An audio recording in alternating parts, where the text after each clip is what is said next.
in that stream of disasters, I actually feel like it's the younger generation that stood up and said, stuff all that. I am not going to get myself into a traditional framework that will let me down. That means that I give 8 hours of my day every day with an hour's travel there and an hour travel back for 2 weeks off in the whole year, only to not be able to afford to buy a house. There must be something more.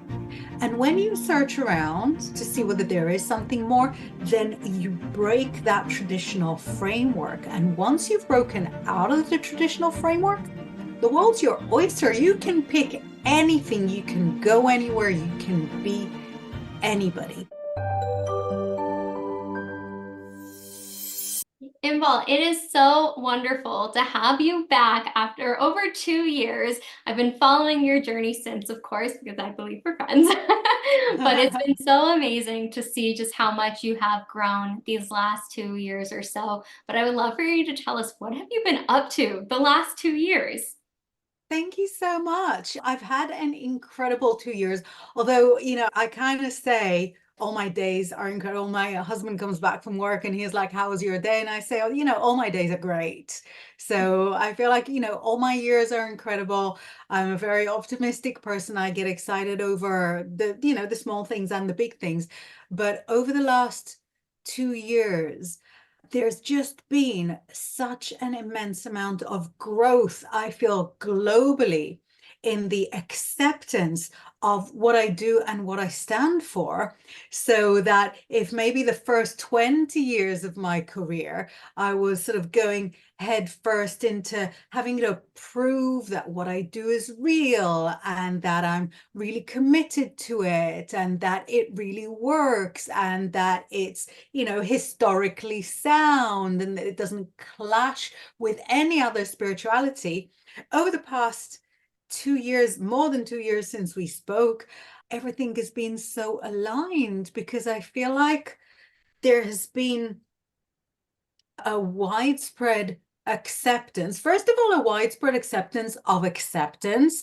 I think the concept of kindness and alignment has been shared and has been more of a theme to how people run their businesses, to how people run their lives. And if any of your viewers are, a similar age to mine, they will remember how in the 80s, sort of having your nose stuck in the air and being better than everybody was really, really important. And how in the 90s, being thinner than everybody else was really, really important. So it's such a relief to be living in these days where acceptance is so widespread, but also the acceptance of alternative spirituality, of all the different flavors and varieties of it.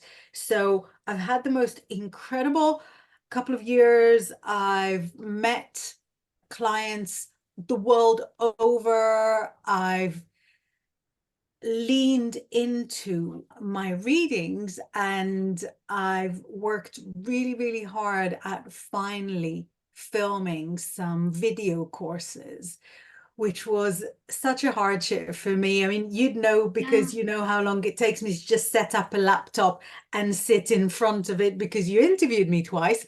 But it was an idea that I'd had for a long time. I've had a tarot and psychic development face-to-face course in the years 2000, 2001, and 2002 when I lived in London. And then in 2002, I typed it all up and created a Word document, which was my correspondence course. And it's a course that still sells to this day. I'm so proud of it.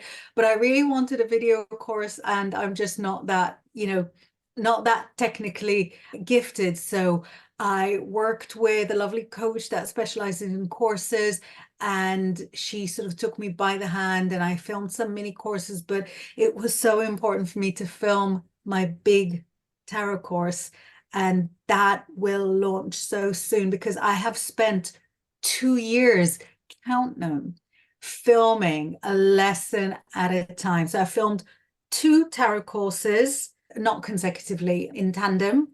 I filmed a tarot course that will go with basically any deck. So it uses the Rider-Waite-Smith, which is such a wonderful deck for beginners and also for the super advanced. And my tarot deck that I'm very passionate about, which is the Thoth deck. So I would sort of film 10 minutes about this specific card on this deck, and then immediately after I would film for that deck, and that took me 2 years. One is just on the verge of launching. One I'm still uploading little by little, a couple of episodes per day to a course platform, but that has really sort of underscored the last couple of years. So whenever I wasn't doing readings, I was sitting down thinking, should I cover this as a lesson? Should I cover that as a lesson? So each course is currently standing at 115 lessons. Wow. Oh my God. If you want to get into it, you better already be into it. Oh my gosh, that's amazing. I am like Thank you. speechless. That's such an undertaking. And you have two full courses, but the fact I, that you allowed yourself to just film and find the right coach that was able to help you be on camera, be able to film it, how much work and effort that took. But I'm so excited that we're talking about it. It's launching this month. Like I'm any day now at this point when we're filming, when it does go live. But it's so incredible that you've just taken the bull by its horns and you're like, I'm going to do this. And you did it. And it's happening. I'm so excited for you. I really did. And you know, it's really funny because I've always been, it's a nice word for control freak. I've always been sort of very Same. very in charge of my life. So when I wrote my tarot course, I literally sort of typed it up. I was actually on like a 3 week holiday at my mom and dad's house, sat on their sofa and typed for those 3 weeks. It was a very, very focused, very concentrated effort. It was before I had children, and you know, and it was a holiday. So it was just something I did when I was away. But this time I knew that I couldn't do it by myself. Like I've done everything by myself. I don't want help. I don't know, don't help me. I can do this alone. And I know it's a toxic trait and I love it. It's my toxic trait. But I knew that I had to take somebody who knows how to do it. And this asking for help was such a moment of growth. I am 50 years old this year, Caroline, and it took me so long to be able to say, do you know, I don't think I can do this by myself. Can you help me? And some of those pieces of advice were so simple. I would say to her, you know, I don't really have time to film a lesson in the morning because my hair is all garbage. And she was like, nobody cares. Nobody cares. Switch the camera on. Nobody cares what your hair looks like. There's no hair in your mouth when you're talking. And for me to say, you know, I can't upload all the lessons. It's just it's a really boring job, the uploading. Because you have a podcast. The talking, that's great fun. And the coming up with ideas and the creating of the narrative, that's great fun. The uploading, not so much. It's just pressing buttons until you see the thingy blinking in another thingy. And she was like, you know, just do 2 a day, just do 3 a day. So asking for help was such a moment of growth for me.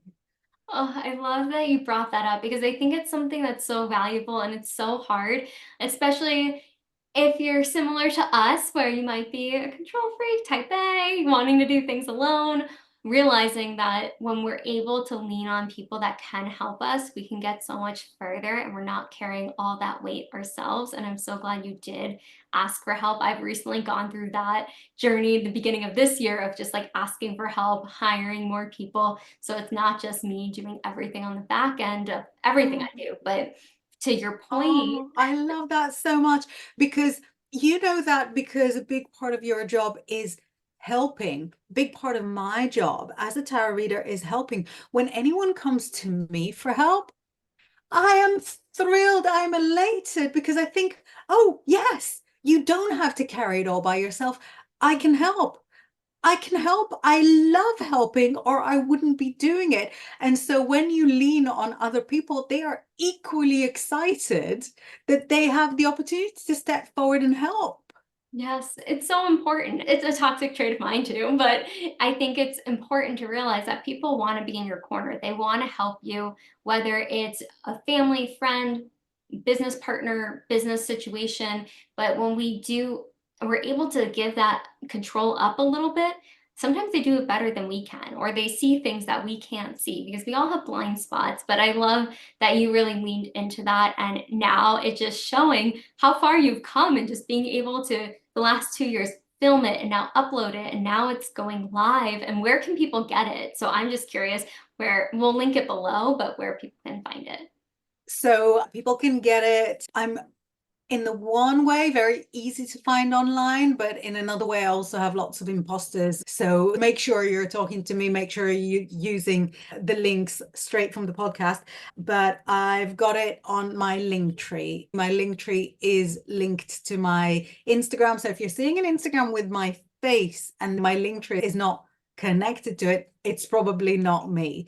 So it's there, two courses side by side, and you just kind of have to decide whether you've got a particular passion either for the thoth deck or a particular passion for Thelema, which is a specific Western mystery tradition, or the Book of the Law, or Crowley, or all the big Golden Dawn mystery traditions. And then staying on the theme of the Golden Dawn, the Rider-Waite-Smith deck, of course, is like the ultimate canister of knowledge of everything the Golden Dawn had worked. I find the tarot to be such a distilled form of all the mysticisms, all the things that you can read, so you absorb, and all the things that you can then sort of project forward.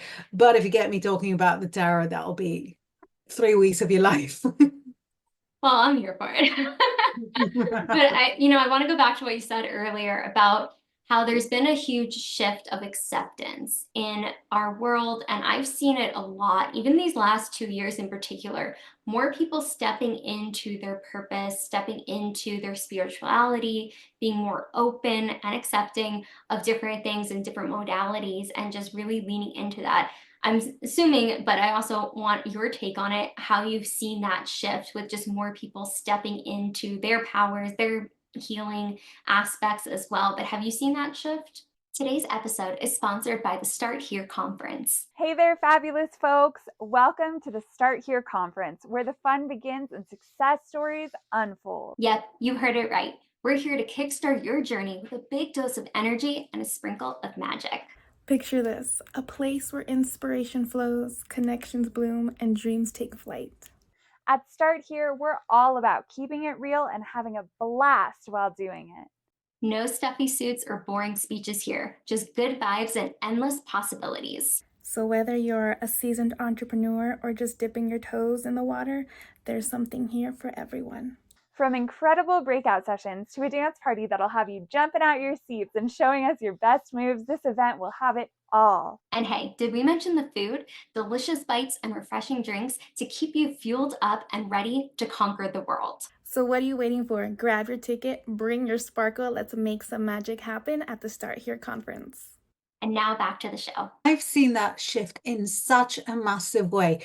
And I think so many different elements have fed into it. And I feel like all of those elements were actually rooted in tragedies and disasters we have had. Like during the time that I've been a grown up, which now is a long time, there was a short while that anyone under the age of 35 won't even remember. There was a short while that there was employment for everybody, and everybody had lots of money and was going on holidays and were buying houses. And then since 2007, 2008, we've had the market crash, economic downturn. Then we've had the rise of radical political mindsets across Europe. I think it hasn't left the Americas. Then we had pandemic, and since then there's still a huge struggle to recover. And when I go shopping, everything is twice as much as it was before the pandemic. So in that stream of disasters, I actually feel like it's the younger generation that stood up and said, stuff all that. I am not going to get myself into a traditional framework that will let me down. That means that I give 8 hours of my day every day with an hour's travel there and an hour travel back for 2 weeks off in the whole year, only to not be able to afford to buy a house. There must be something more.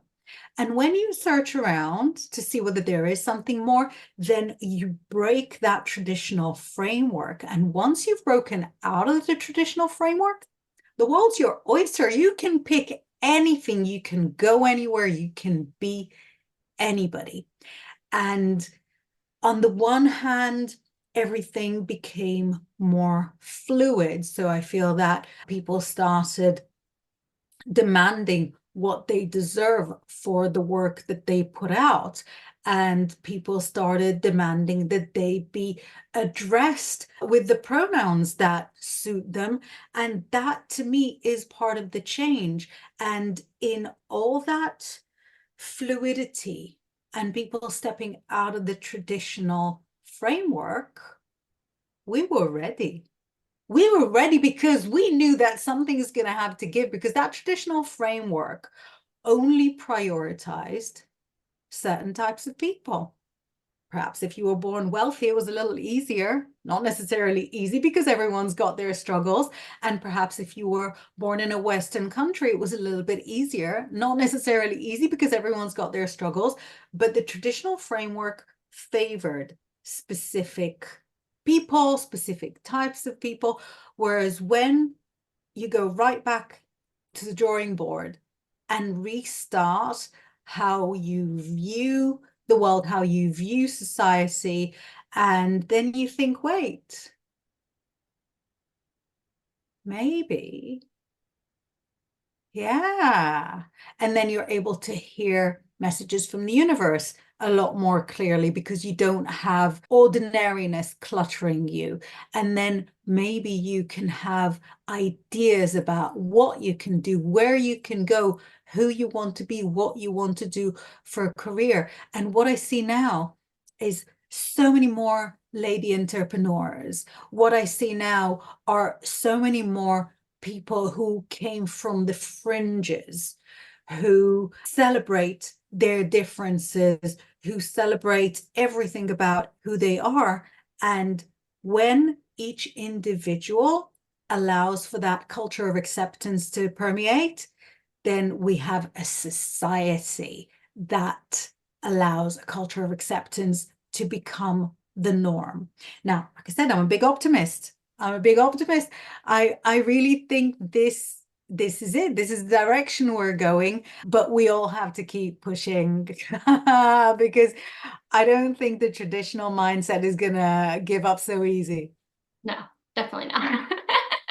But I do agree. I feel like there has been such a huge shift. I've seen more people stepping into entrepreneurship, even if they're still working a traditional 9 to 5 job, but now doing it on the side, knowing because everything has, by some places, tripled in price just of how much food, electricity, gas, all the things that like just sustain us on a daily basis. And then you want to go on holiday or vacation. You're like, wait, I don't even have the funds to do that. So I think there's been a push because people are realizing I don't want to live that lifestyle of just traveling for almost 2 hours a day, working 8 hours one place and not feeling appreciative or anything else. Every situation is different and unique to every person, of course, but I feel like the traditional systems are being disrupted. And that's why I wanted your take on it, just from your perspective, especially the spiritual world. I feel like it is really combining. Recently, I've seen more and more people stepping into their powers, their energy as well, and just understanding how healing it can be for them, but then also helping other people step into that. So it's just like this ripple effect that I'm starting to see more and more, even the last 2 years in particular, but last year more so. I'm like, oh, okay, this is happening a lot more. I'm like, this is great. Let's welcome it, because I think everyone has a gift. And now I think more people are showing that. So I think that's just wonderful. And just even with the 2 courses coming out, so those are coming out at the end of this month, is there anything else that you've had in the works or you've been working on the last 2 years?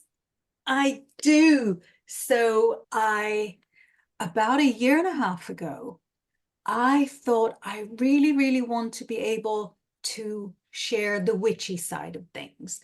And I feel like from like a witchy perspective, we have been, you witches, me witches, all the witches watching, we have been a little apologetic. So we're not saying we're going to make a spell. No, we're going to make a manifesting. It's the same thing, guys. But, but we're being very vague about it.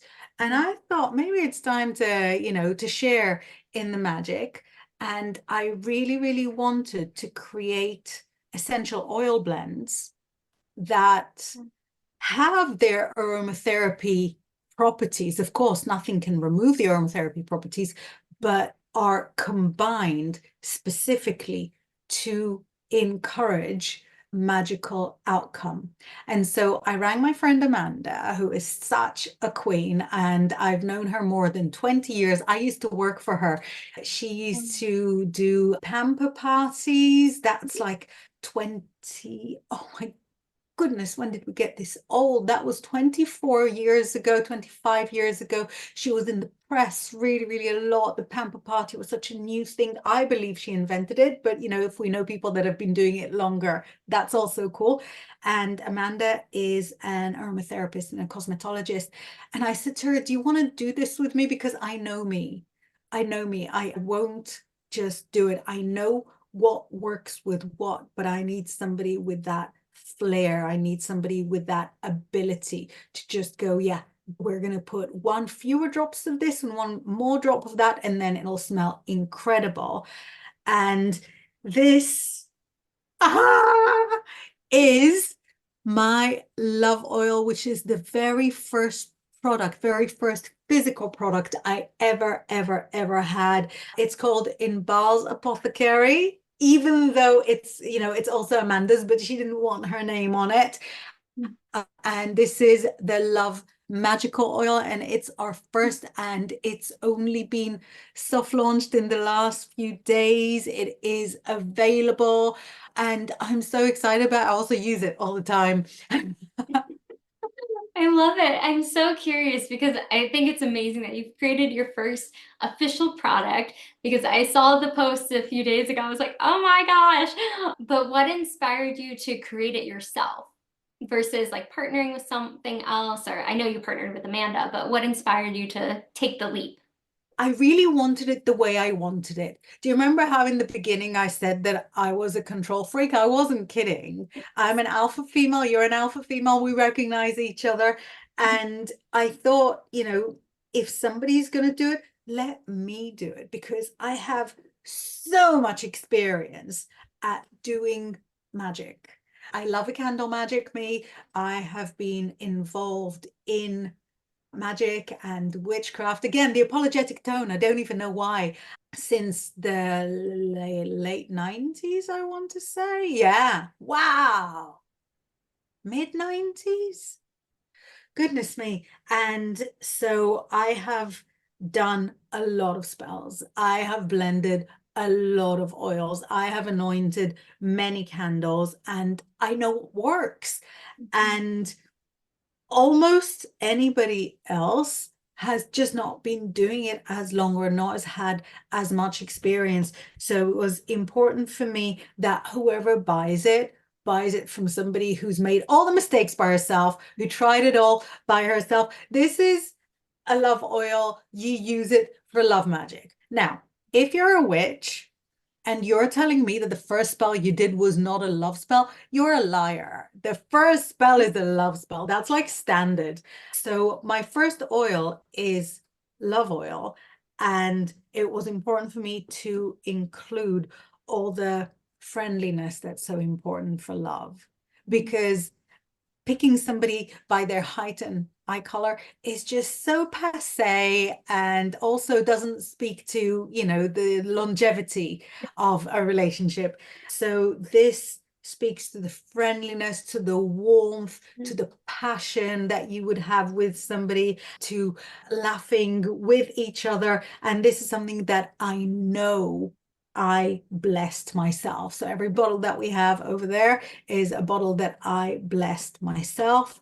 The bottles are filled and packed and labeled in the New Forest. If you're a little witchy, you will have heard of the New Forest Coven, who even in the Second World War did spells to stop Hitler conquering England. That is the New Forest Coven. So so Amanda is not part of the New Forest Coven, but that geographical connection that these are created in the New Forest is also so important for us. And it's a distillment of all my magical work. There will be more oils. We have about 6 that we're working on right now, but the fact that this is the first one is very, very exciting for me. I'm so excited for you, and thank you for sharing that, because I think it's so amazing. It's just a lot of your work's life is coming into play now, just with the course, the oils as well, but everything that you've been doing for years, decades now, to really help so many people in so many different ways too, outside of just the tarot, not just the tarot, but tarot and readings as well, but just to really lean into expanding yourself in such a beautiful way to touch more people and help more people. And I think that's what it's about, that impact that you're making. And that's why I'm so glad to have you back, because it's like, I know you've been up to so many things, but it's so. But it's really funny because when you said, oh, I'm doing a series of Where Are They Now? I'm thinking, well, nothing's changed. I still do the same readings. And it's not until you switch the microphone on that I thought, oh, wait. No, I did do a little thing. Oh, and another little thing. And also a big thing. But I was really thinking, what are we going to talk about? Because it's still like the same readings. It's not even the same readings. But my perception is that, it's still the same because I'm still me. Yes, of course. And I think it's beautiful to highlight that, because we could be still doing the same things we're doing, but we evolve and our practice evolves, of whatever that may be, or even our business, just how we move through the world. We're the same person, but we just up level every year. And just instead of, because a lot of people are saying like, oh, well, my friend was talking about this a few months ago. She was like, yeah, like, I don't want to say how old I am, but I'm like leveling up. And I'm like, oh, I like that. But it's even with our businesses too. Like, we just continue to evolve on what we're doing, but it still expands as we evolve and expand too. So I love that. And I'm glad there were so many things that you're up to, but I'm curious, because you've already accomplished so much just even this year, but what are you really looking forward to in the next year or so? I am magicking just more screen time for me, because I don't know if you can tell, but I really, really enjoy screen interactions. I feel like screen gives you the best of all worlds, where you're comfy in your house, I'm comfy in my house, and yet we get to I have a coffee. I don't know how you're getting through this without. Yeah, water. Oh,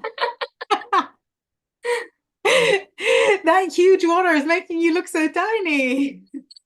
I keep hydrated. It's summer. Yeah, no, it is important. So for about 2.5, 3 years, I was involved in a TV show here in North England that I loved so much, and it stopped filming in December. And I miss it. So I was involved in a couple of like big advertising campaigns, not as like an actor, but literally as a psychic at Christmas. And more of that is coming up, but I would just love to be on screen a lot more. So for my first 3 years on Instagram, I did a lot of lives, which was so much fun, but also really exhausting. So something between those two. So that's what I'm magicking. I don't have any leads. It's just that's, right at the center of my vision board. Apart from that, we obviously want to grow the oils. We want to see it in shops. We want for crystal shops that have expanded to aromatherapy oils to now expand all the way all the way to witchcraft. You know what? Once you get to witchcraft, keep going. Who knows what you'll find behind? I love that. I love it. Just continuing to expand and evolve. That's been kind of the Yeah. theme of today. And I love that because it's just shows your passion about it, but being able to just expose people to different things of how it can help them and not being apologetic about it. Just being able to stand in their light and their power and being okay with that because I think there's room for every single person and your unique gifts. Everybody has something to offer this world. And I just love what you're doing and continue to do and just how much it has expanded even the last few months, I would say. More Thank you so. so much. Of course. But I've been so enjoying this conversation. Where can people find you? We're going to link everything below, but if you could let us know too. Find me very easily on inbaal.com. If you can spell my name, you can find me. It's Inbaal. I'm fairly active on Instagram, but so are my imposters. So keep watch. I'm on Facebook. I'm on the Twitter a little bit. But if you just find me anywhere, email me. Very recently, I've been able to finally hack my way into my MSN Messenger that has been out of commission for 2 years. So now I can, I don't know why it stopped and I don't know why it started again, but it works now. But yeah, if you put me in the Google, you will probably find me. Perfect. Well, thank you again, Inbal, for coming back on, sharing everything you're up to. I'm just so proud of you to know you, but also what you're doing to help people with the course, with the oils, and everything that it's going to transpire from starting right now to the end of time, of course. But thank you again for coming Thank you on. so much. This is so exciting for me. I'm really proud to be on your show. And, best of luck with everything for you. Thank you. Thank you so much. Make sure to like, subscribe, comment below. What was the biggest takeaway from Inbal today? Just about her journey of all the ups and downs in the last 2 years. I'm sure she would love to see that comment, and we'll see you on the next episode.